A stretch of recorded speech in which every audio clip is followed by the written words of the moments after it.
Hi guys, my name is Missy Paris and I'm the owner of the Wild Indie Hair Lounge in Denver, Colorado. Today I'm going to show you how to preserve your curls all week long by utilizing the rope braid while you sleep. So the rope braid is a 2-strand braid that goes in more of a spiral shape versus a wavy shape like the 3-strand braid. We're going to section into 2 sections, one in the front and one in the back. So basically what you're going to do is twist towards the front, and then you're going to lift it and put it to the back. Twist towards the front, and then we're going to up and over to the back. You're essentially kind of switching sides with it. And you want to make sure you're holding this really nice and tight, because then, and we're going to use these little fingers too.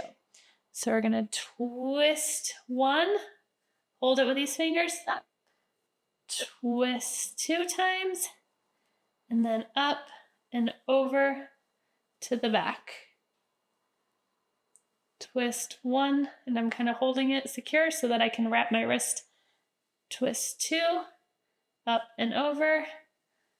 1, 2, up and over. You're just switching them. You're only twisting one at a time. So you don't want to get all crazy and start twisting both of them because you kind of lose track of what you're doing. So just make sure you're twisting 1, hold it, 2, hold it, up and over. 1, 2, up and over. 1, 2, up and over. So it should look like this. Then we're just going to put your little hair tie in the bottom. So you can just sleep like this where the hair is just down. It's condensed, so it's not going to get all crazy while you sleep.